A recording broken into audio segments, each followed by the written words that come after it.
Welcome to affairs alchemy.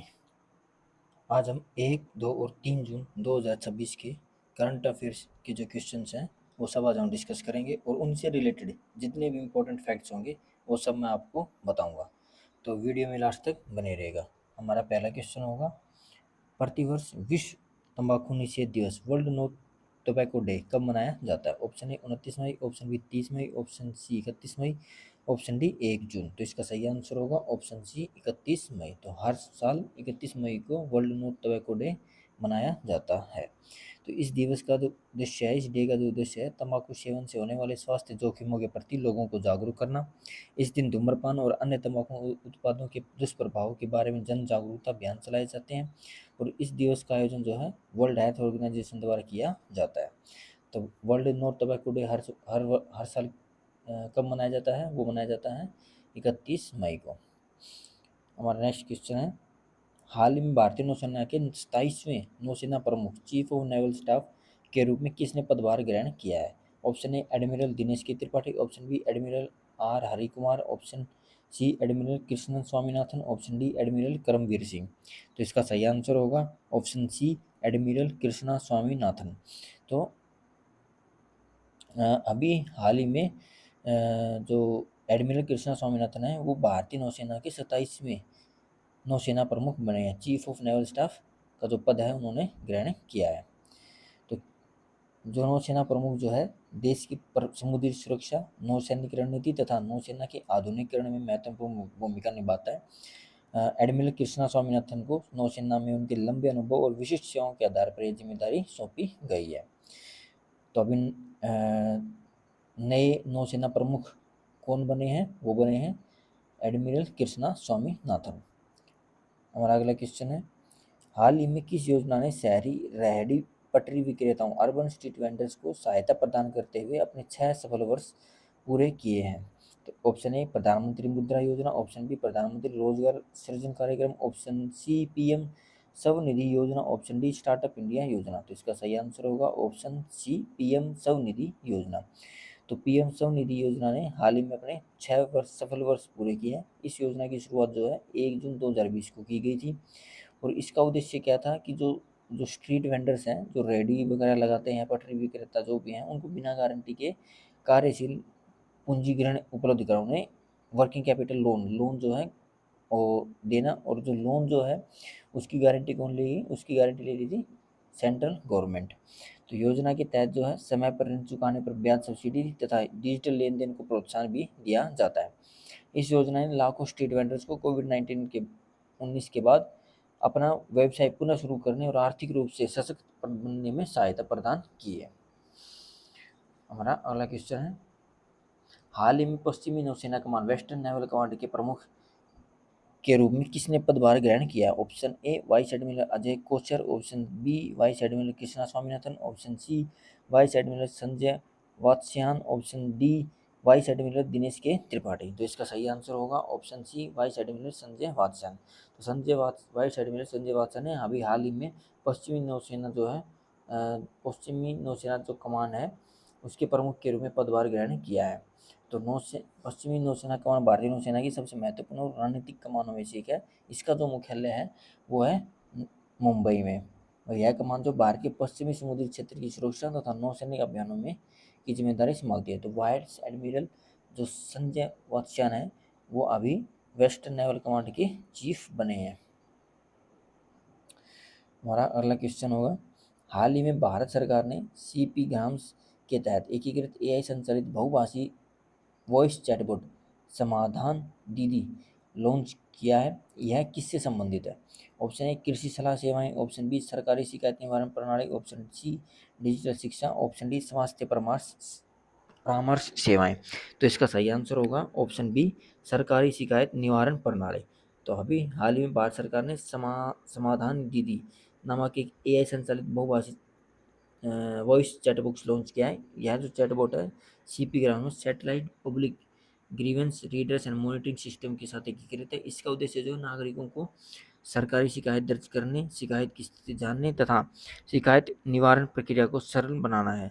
यह chatbot जो है विभिन्न भारतीय भाषाओं में संवाद करने में सक्षम है, जिससे अधिक लोगों तक सरकारी सेवाओं की पहुंच सुनिश्चित हो सकेगी।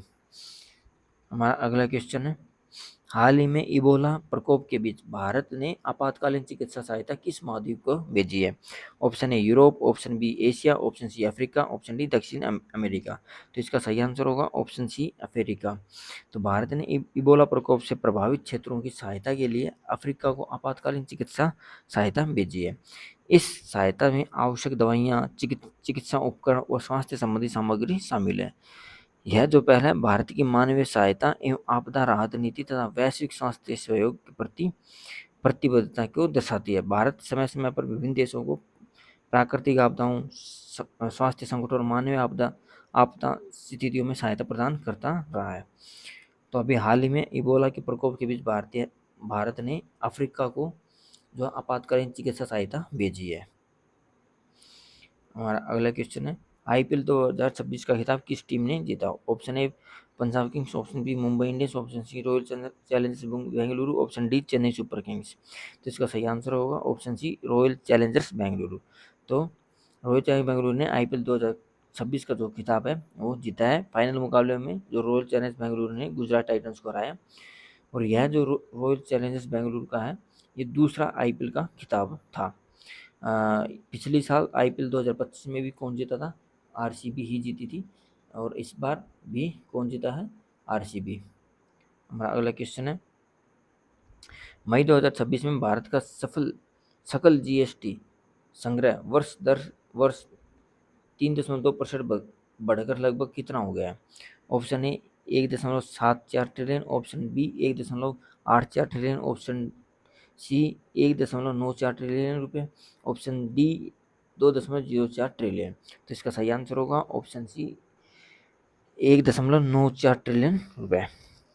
तो मई 2026 में भारत का जो है सकल जीएसटी संग्रह वर्ष 3.2% बढ़कर 1.94 ट्रिलियन लगभग 1.94 लाख करोड़ रुपए हो गए।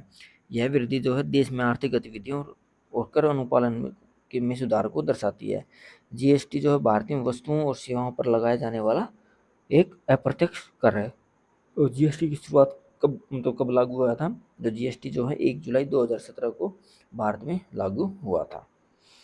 हमारा अगला क्वेश्चन है, हाल ही में भारत ने किस देश के साथ ब्रह्मोस मिसाइल समझौते पर हस्ताक्षर किए हैं? Option A Indonesia, option B Philippines, option C Vietnam, option D Malaysia. तो इसका सही आंसर होगा ऑप्शन सी वियतनाम। तो भारत ने हाल ही में वियतनाम के साथ ब्रह्मोस मिसाइल सौदे पर हस्ताक्षर किए हैं। ब्रह्मोस जो है दुनिया की सबसे तेज सुपरसोनिक क्रूज मिसाइलों में से एक है। इसका विकास भारत और रूस के संयुक्त सहयोग से किया गया है। यह समझौता भारत वियतनाम रक्षा सहयोग को और मजबूत करेगा। तो ब्रह्मोस मिसाइल जो समझौता है वो किस देश के साथ हुआ है? वियतनाम के साथ। हमारा अगला क्वेश्चन है, हाल ही में भारत के नए chief of defence staff CDS के रूप में किसने पदभार ग्रहण किया है? Option A general Upendra Dwivedi, option B general Anil Chauhan, option C general NS Raja Subramaniam, option D general Manoj Pande. तो इसका सही आंसर होगा option C general NS Raja Subramaniam. तो जनरल एनएस राजा सुब्रमण्यम ने भारत के नए चीफ ऑफ डिफेंस स्टाफ के रूप में पदभार ग्रहण किया है। सीडीएस जो है भारतीय सशस्त्र बलों का सर्वोच्च सैन्य पद है। सीडीएस का कार्य थल सेना, नौसेना और वायुसेना के बीच समन्वय स्थापित करना है तथा संयुक्त सैन्य रणनीति को बढ़ावा देना है। यह पद भारत में सैन्य आधुनिकीकरण और थिएटर कमांड जैसी पहलों के लिए महत्वपूर्ण माना जाता है। तो नई सीडीएस का जो पद है वो किसने ग्रहण किया है? वो क्या है? General NS Raja Subramaniam. हमारा अगला क्वेश्चन है, हाल ही में सिंगापुर ओपन 2026 का पुरुष युगल मेंस डबल खिताब जीतकर इतिहास रचने वाली भारतीय जोड़ी कौन सी है? ऑप्शन ए लक्ष्य सेन और HS. Pranay, option B Satwik Sairaj Rankireddy और चिराग शेट्टी, ऑप्शन सी किदाम्बी श्रीकांत और लक्ष्य सेन, ऑप्शन डी ध्रुव कपिला और एम.आर. अर्जुन। तो इसका सही आंसर होगा ऑप्शन बी सात्विक साईराज रंकीरेड्डी और चिराग शेट्टी। तो भारतीय बैडमिंटन जोड़ी सात्विक साईराज रंकीरेड्डी और चिराग शेट्टी ने सिंगापुर ओपन 2026 का पुरुष खिताब जो है मेंस डबल जो है वो खिताब जीता है। इस जीत के साथ दोनों खिलाड़ियों ने भारतीय बैडमिंटन के इतिहास में एक और महत्वपूर्ण उपलब्धि दर्ज की है। और जो सातवीं और जो चिराग की जोड़ी है विश्व की शीर्ष पुरुष युगल जोड़ियों में शामिल है। दोनों खिलाड़ियों ने अंतर्राष्ट्रीय स्तर पर भारत को कई महत्वपूर्ण खिताब दिलाए हैं। हमारा अगला क्वेश्चन है, अप्रैल 2026 में भारत का औद्योगिक उत्पादन इंडस्ट्रियल आउटपुट कितने प्रतिशत की दर से बढ़ा है?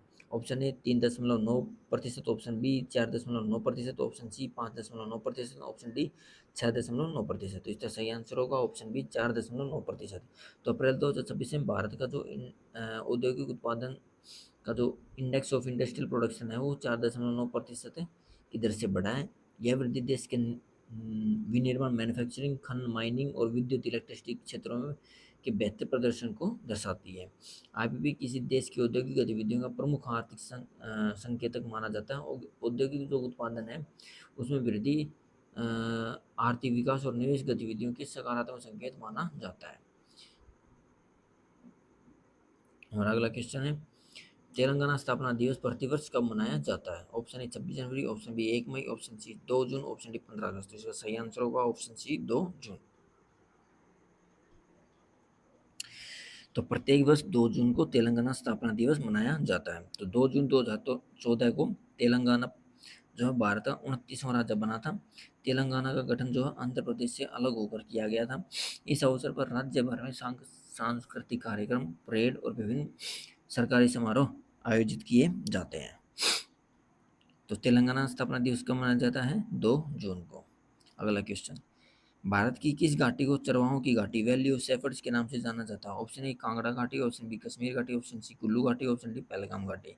तो इसका सही आंसर होगा ऑप्शन डी पहलगाम घाटी। तो पहलगाम घाटी को चरवाहों की घाटी कहा जाता है, वैली ऑफ शेफर्ड्स कहा जाता है। यह जम्मू कश्मीर के अनंतनाग जिले में स्थित एक प्रसिद्ध पर्यटन स्थल है। पहलगाम शब्द का अर्थ भी चरवाहों के गांव से जुड़ा माना जाता है। यह घाटी अपनी सांस्कृतिक सुंदरता, हरे भरे मैदानों, नदियों और अमरनाथ यात्रा के आधार शिविर के रूप में प्रसिद्ध है। तो चरवाहों की घाटी किसे कहा जाता है? पहलगाम घाटी को।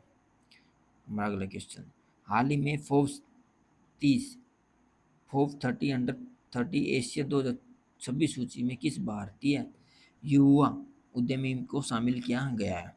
ऑप्शन ए भावना कंठ, ऑप्शन बी भविता मांडवा, ऑप्शन सी ऋचा कर, ऑप्शन डी अदिति गुप्ता। तो इसका सही आंसर होगा ऑप्शन बी भविता मंडावा। तो इसका जो बबीता मंडावा को है जो फोर्ब्स 30 अंडर 30 जो एशिया 2026 की जो सूची है उसमें शामिल किया गया है। यह सूची ऐसा है कि विभिन्न क्षेत्रों में उल्लेखनीय उपलब्धियां हासिल करने वाले 30 वर्ष से कम आयु के युवाओं को सम्मानित करती है। फोर्ब्स की यह सूची उद्यमिता, प्रौद्योगिकी, वित्त, कला, खेल और सामाजिक प्रभाव जैसे क्षेत्र में उत्कृष्ट योगदान को मान्यता देती है। इस उपलब्धि से बबीता मंडावा को एशिया के उभरते युवा नेताओं में स्थान मिला है। हमारा अगला क्वेश्चन है, वित्त वर्ष 2025-26 में भारत का समुद्री खाद्य सी फूड निर्यात रिकॉर्ड बढ़कर कितने करोड़ रुपए पहुंच गया? Option A 63,890 crore, option B 68,450 crore, option C 73,890 crore, option D 78,990 crore. तो इसका सही आंसर होगा ऑप्शन सी 73,890 करोड़। तो विश्व वर्ष 2025-26 में भारत की जो समुद्री खाद्य जो एक्सपोर्ट है वो 73,890 करोड़ तक पहुंच गया है। यह भारत के समुद्री उत्पाद क्षेत्र के लिए अब तक का सबसे सर्वाधिक निर्यात सत्र है। जो झींगा जो श्रिम्प जो भारत के समुद्री खाद्य निर्यात का प्रमुख उत्पाद माना बना हुआ है। इस उपलब्धि से देश की विदेशी मुद्रा आय में वृद्धि हुई और तथा मत्स्य क्षेत्रों को भी प्रोत्साहन मिला है। हमारा अगला क्वेश्चन है, हाल ही में अर्थ प्राइज 2026 जीतने वाले भारतीय किशोरों में कौन शामिल है? ऑप्शन ए विवान छारिया, एरियाना अग्रवाल और अवयाना मेहता, ऑप्शन बी लक्ष्य सेन, प्रज्ञानंद और दिव्या देशमुख, ऑप्शन सी आदित्य ठाकरे, बबीता मंडावा और ऋचा कर, ऑप्शन डी सात्विक साईराज रंकीरेड्डी, चिराग शेट्टी और लक्ष्य सेन। तो इसका सही आंसर होगा ऑप्शन ए विवान छारिया, एरियाना अग्रवाल और अवयाना मेहता। तो यह जो है भारत के समुद्री सॉरी ये थोड़ा गलत हो गया है। तो इसमें याद रखना कि जो अभी जो अर्थ प्राइज 2026 जो जीतने वाले हैं वो कौन कौन किशोर शामिल है उसमें, वो हैं विवान छावरिया, सावधारिया, एरियाना अग्रवाल और अवेन्ना मेहता। ये चीज़ आप याद रखना। ये नीचे का जो है थोड़ा गलत हो गया है, इसको आप थोड़ा इग्नोर कीजिएगा। हमारा अगला क्वेश्चन है, हाल ही में संयुक्त राष्ट्र खाद्य एवं कृषि संगठन FAO द्वारा सोयल फार्मर हीरो के रूप में सम्मानित किसान वल्लुवन किस राज्य से हैं? Option A Karnataka, option B Kerala, option C Tamil Nadu, option D Andhra Pradesh. तो इसका सही आंसर होगा ऑप्शन सी तमिलनाडु। तो तमिलनाडु के जो किसान हैं वल्लुवन को सतत सस्टेनेबल फार्मिंग में उत्कृष्ट योगदान के लिए संयुक्त राष्ट्र खाद्य एवं कृषि संगठन FAO द्वारा सोयल फार्मर हीरो के रूप में सम्मानित किया गया। वल्लुवन जो है ने अपने घाटे में चल रहे नारियल फार्म को बहुफसली कृषि कृषि वनीकरण model multi crop agro forestry model में परिवर्तित किया। उनकी नवचारी कृषि पद्धतियों से आय में वृद्धि, मिट्टी के स्वास्थ्य में सुधार तथा जल की खपत में कमी आई। इस मॉडल ने जलवायु परिवर्तन के प्रभावों से निपटने की क्षमता को भी मजबूत किया है। हमारा अगला क्वेश्चन है, हाल ही में शासन संबंधी उल्लंघनों गवर्नेंस ब्रीचेज के कारण ICC ने किस देश के क्रिकेट बोर्ड की सदस्यता निलंबित कर दी है? ऑप्शन ए संयुक्त राज्य America, option B Canada, option C Ireland, option D Scotland. तो इसका सही आंसर होगा ऑप्शन बी कनाडा। तो अंतर्राष्ट्रीय क्रिकेट परिषद ICC ने शासन संबंधी उल्लंघनों जैसे गवर्नेंस ब्रीचेज के कारण क्रिकेट कनाडा की सदस्यता निलंबित कर दी है। यह जो कार्रवाई जो है प्रशासनिक और शासन संबंधी मानकों का पालन न करने के कारण की गई है। ICC अपने सदस्य देशों की क्रिकेट बोर्डों पर पारदर्शिता, जवाबदेही और अनुशासन सुनिश्चित करने के लिए ऐसे कदम उठाता रहता है। तो याद रखना, अभी हाल ही में ICC ने किस क्रिकेट बोर्ड की सदस्यता निलंबित की है? तो वो है क्रिकेट कनाडा बोर्ड। तो उसकी जो सदस्यता है वो ICC ने निलंबित मतलब सस्पेंड कर दी है। हमारा अगला क्वेश्चन है, भारत के मैंगो मैन ऑफ इंडिया के नाम से किसे जाना जाता है? Option A MS Swaminathan, option B Haji Kalim Ullah Khan, option C Baluvan, option D Varghese Kurien. तो इसका सही आंसर होगा ऑप्शन बी हाजी कलीम उल्ला खान। तो हाजी अली उल्ला खान को मैंगो मैन ऑफ इंडिया के नाम से जाना जाता है। वे जो उत्तर प्रदेश के मलिहाबाद क्षेत्र के प्रसिद्ध आम उत्पादक और बागवानी विशेषज्ञ हैं। उन्होंने ग्राफ्टिंग तकनीक की सहायता से आम की सैकड़ों किस्में विकसित की हैं। उनके एक आम के पेड़ पर अनेक किस्मों के आम उगाने की उपलब्धि ने उन्हें राष्ट्रीय और अंतर्राष्ट्रीय पहचान दिलाई है।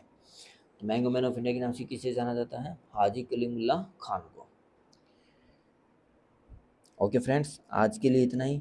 आपको ये वीडियो कैसी लगी कमेंट करके जरूर बताइएगा। वीडियो को लाइक और शेयर जरूर कीजिएगा और आगे ऐसे ही करंट अफेयर्स पे इम्पोर्टेंट वीडियोज़ के लिए मेरे चैनल को सब्सक्राइब कीजिएगा। Thank you. जय हिंद, जय भारत।